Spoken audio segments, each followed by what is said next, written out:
hello लोगोफोर नोंथांमोनखौ बरायबाय दिनैनि गोदान दिननि आंनि गोदान भिडिअआव कमेन्ट बिराद फैबाय थादों गारिखौ फानो नामा होननानै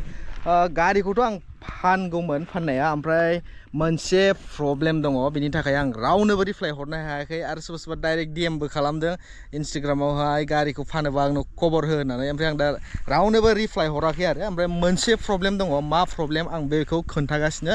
लास्टआवहाय नोंथांमोना भिडिअखौ नायलांबाय थाबानो जाबाय गारिखौथ' फानगोन फाननाया आं सिगां डिटेल्स होग्रोनोसै गारिखौ नोंथांमोना नायनानै लाबानो जाबाय बे गारिया एल्ट' LXi ओमफ्राय 2009 नि आरो दै 2009 नि नोंथांमोना हिसाब खालामबानो जाबाय खय बोसोर जाखो बेहाय सेन्टार लकबो दंजोबो नै ओमफ्राय सेन्टार लकनि रिमोटबो दं नै गासिबो खामानि होजोबो अके जोब ओमफ्राय सिंनि कन्डिशनानो बेबायदि जानानै दं सेन्टार लक जानानै दङ बिदिनो बे सुजुकिनिया एखमबा साबि सिङाव मालाबाबो दोनजाया साबि सिङाव थाबाथाय साबिया गंसेल' ना प्रब्लेम जायो बिरादनो हारसिं लक जाना होयो फुराना मडेलना नाय कारपेटफ्रा बिदि जानानै दं गस्ला कम्पानिनि गस्लाखौ दोननोनो बावबाय थायोलै आं न'आव नै बिदि जानानै दङ सिङावहाय सीटनि कन्डिशन ओमफ्राय बे दरजानि कन्डिशन ओमफ्राय हरैबो देखायनि ओरैनि दरजानि कन्डिशन अके गोजा आरो बे नै इन्जिनाथ' अकेखा आं सिगांनो खोन्थाखाजोब्बाय नै बेबो कन्डिशना अके गोजा स्ट्रि दङ बाहाय नै अके गोजा आरो बे हेडलाइट बाम्पाराथ' गोदान गोजाखा लुकआव बिराद मोजां नुयो आरो एसेल' सुनांगौ गोदान नुयो अनलाइनाव नायबानो जाबाय नै नाम्बारा AS01 AL6416 दे ओमफ्राय इन्सुरेन्सआ फेल जानानै दङ गाबोन समफोरनि गेजेराव आं बानायगोन आरो आं दा माने गारिखौनो सालायनाय जायाखैना बेखायनो बरनखायाखैबो दिनैसो बरनदों भिडिअ बानायनो आरो दाउस्रि हाब्रां पिकनिक स्पटआवसो दंफैयो आं नै लांदांखाय बेबायदि सान्थि जायगा मोनला आंनो भिडिअ माबा मोनसे रिभिउ बा माबा मोनसे खोन्थानोबा बेबायदि सान्थि जायगा नांगौ दस्रायाव एसे डिस्ट्रेक्शन जाग्रायावहाय बावनो नागिरो दा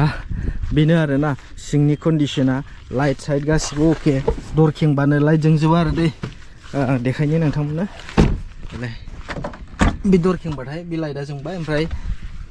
थांबाथाय गोमोरबाय आरो गासिबो अके गोजा ओमफ्राय गोजौआव डुवेल टन नङा बेयो गोजौआवहाय कालार होदों ओमफ्राय अखा थखा हाबा जेजोंबो लिक गैया चेनेलफ्राबो अके गोजा ओरैजाय नै बेथ' कारपेटआ सलिला सानिया सिङाव दंखायो आरो डाबल कारपेट ओमफ्राय नैबे क्लाच कभारफोरखौल' एसे सोलायनांगौ ओमफ्राय खम दामनि गारि ना आरो माथो बेसेबां स्टेन्डार्ड मोनबावनो आरो बे गारिखौ माला लाया अबेहाय लाया गासिबो डिटेल्स भिडिअ दंजोबखायो नोंथांमोनहा नायाखैबा नायबानो जाबाय आरो डिसक्रिपसनावबो आं लिंक होगोन नोंथांमोनहा क्लिक खालामनानै नायबानो जाबाय माला लायामोन गारिखौ गासिबो डिटेल्स नुजोबगोन इन्जिनखौ देखायनि इन्जिनाबो अके ओमफ्राय मबिल सबिल मोजां जोबखानाय चेन्ज खालामनाङा गैयाबाबो 3 माससो सालायजाबावगोन बे इन्जिन अइला बिनि उनावसो बांद्राय हेभि इउज खालामबा 2 मास आरो ओमफ्राय नों नर्मेलि इउज खालामबा 3 माससो आरामसे सालायजाबावो ओमफ्राय एसियाबो दाखालिसो आं भिडिअ बानायनायाव खोन्थाखादों एसि सोनायखौ एसियाबो रिफिल जानानै दं ओमफ्राय मोनसेल' प्रब्लेम आरो एसिया नैबेजों एसे बार खम फैयो बेजों ओमफ्राय हरै जोंनिजों गेजेरनिजों फुरा फैयो बे गेजेरनिया बांसिन फ्ल' खालामो आरो बारखौ बे साइडआ अबेबा एसे लिकफोर जानानै दंदां पाइपआ ओरै क्लिपनाबो नै एक्सिडेन्ट जेबो गैया क्लिपनाव जेबो दागि गैया माराम जायाखै ओरैबो नै अके गोजा ओमफ्राय टायाराबो सलिथबावो इसां राब इउज खालामाबा गैयाबाबो 40% दंबावो ओरैनाबो नै 40% दंबावो आरो उननियाबो ओमफ्राय स्पियारबो दंखायो दंनाया नै 40%सो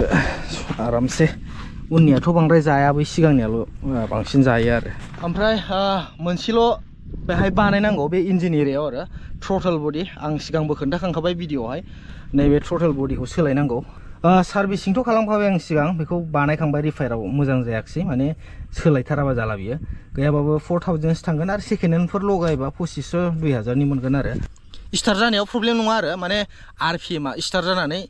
नों आइडलिं खालामबा माने स्टार्ट जानानै दोनोबा आरपिएमआ एखमबा बारा जालायबाय आरो एखमबा खम जालायबाय बेबायदि जायो आरो बे थ्रटल बडिया गाज्रिबा माने आरपिएम आप डाउन जायो दा बेखौ सोलायबा बेबो थिग जागोन ओरैनोथ' सोलायाबाबो सलायजायो जेबो प्रब्लेम नङा जेबो प्रब्लेम होआ दा किल'मिटारा नै 1,31,089 खारबाय आरो 1,31,089 किल'मिटार खारबाय दिनैसिमाव आरो 2009 निनो नालाय गारिया दा बिदि फुराना गारि बायनोबा किल'मिटारखौ नायनानै लाब गैया किल'मिटारजों मेटार गैया माने मेना इन्जिन फुराना गारियाव इन्जिना अके जानांगौ हेन्ड ब्रेकआबो खामानि होयो ओमफ्राय गियारफ्राबो अके स्मुथलि ट्रेन्समिसन जाजोबो खालि ब्रेकआ केलिबार दङना मोनसे बै डिस्कखौहाय खेबथाबनानै लाग्रा बे केलिबारा माने साउन्ड जायो आरो ओरैजोंनिया एसे गुदखा लागायनांगौ पार्टि मा होनो बे केलिबारा जाबाय नालाय ब्रेकआ जामबा माने ख्रेख्रे गाबार एसे लामा गाज्रियाव ओमफ्राय बे खामानि होजोबो टेल लाइटआ बेबो जोङो ओमफ्राय मिरराबो दाम गोसानि बियो एसे क्रम दङ माखासे दर हेन्डेला नै क्रम दङ सिगाङाव क्रम गैया ओमफ्राय बाहाय नै क्रम दं बाहायबो ओरै दं उनावहाय नै बेखौबो मोनफागोन दै सोरबा जुदि लाङोबा माने बियो सिगांहाय 8,000 लादोंमोन बियो बेस्ट टिउब होनो बेखौ 8,000 ओमफ्राय एमप्लि दंमोन आरो बेजों मोनफानाय एमप्लिया गैला सिगांनि गारियाव थांफाबाय आं बेखौल' लाखिदों बे एमप्लिखौ लाखिनो मोनाखिसै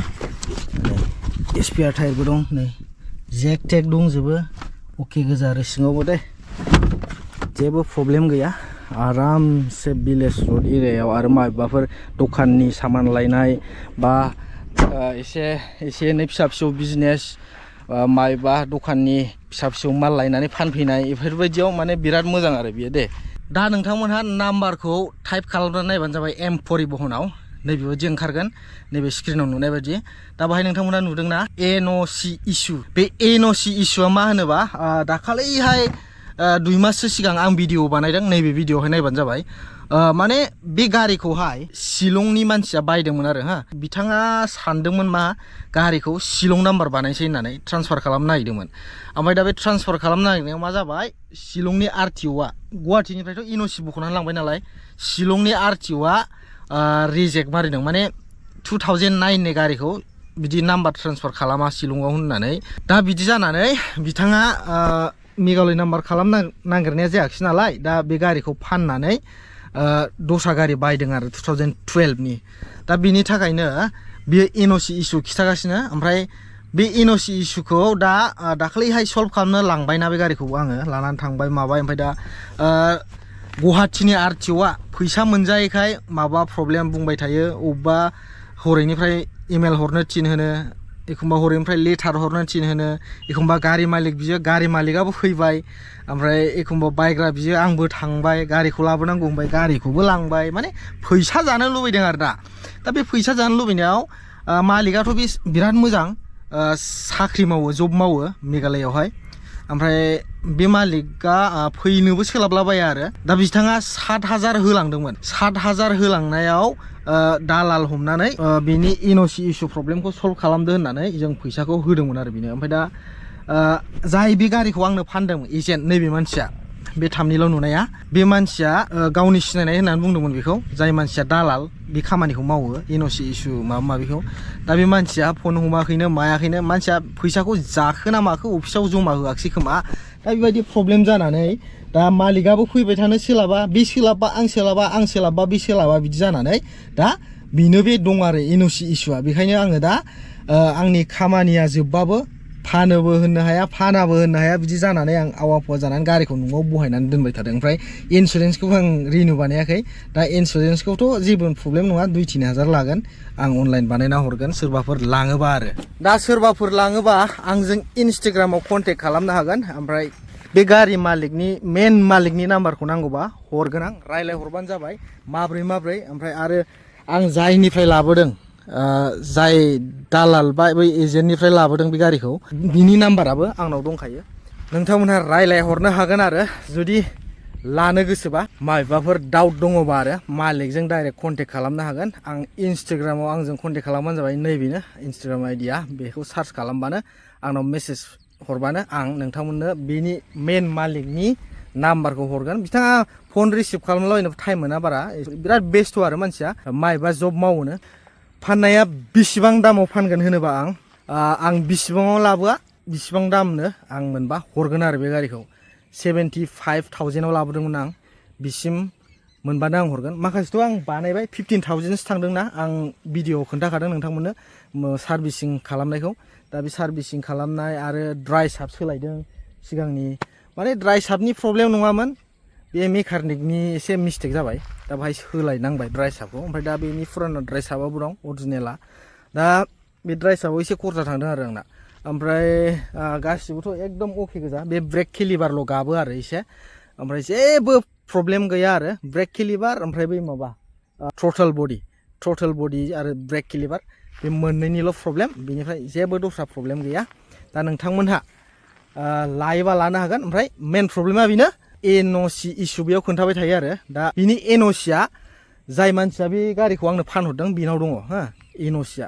बे एनअसिखौहाय गुवाहाटि आरटिआवल' गथायनांगौ सोरबा दालालि मोजां हमनानै आरो जाय मानसिया बेखौ फानहरदों बेजों कन्टेक्ट खालामनानै दालालि मोजां हमनानै माबाबानो ट्रान्सफार जागोन आरो सोरनिबा नामाव आरो ट्रान्सफार खालामाबाबो हायो जोंथ' बारा टेनसन लानाङा बेखौ माने बै गारि मालिकासो टेनसन लानांगोन जोंबा मानि थाखाय बायदों गारिखौ नङा होमबा जों गाज्रिबो इउज खालामनो हागौ मोजांबो इउज खालामनो हागौ दा मालिकानो टेनसन लायाबा जोंलाय माथो जोंहाथ' सालायनांगौ आरो जेबोल' जानो नाङा आरो बेनो मोनसे प्रब्लेम बायसान्स जुदि माबा मोनसे जायोबा मालिकखौ नांगौ जायो नालाय दा जेबो प्रब्लेम जानो नाङा गामि सिङाव सोलिनोबा बा माबा मोनसे बिजनेस फिसा फिसौआव बाहायनोबा लानो हागोन आरो बे गारिखौ दा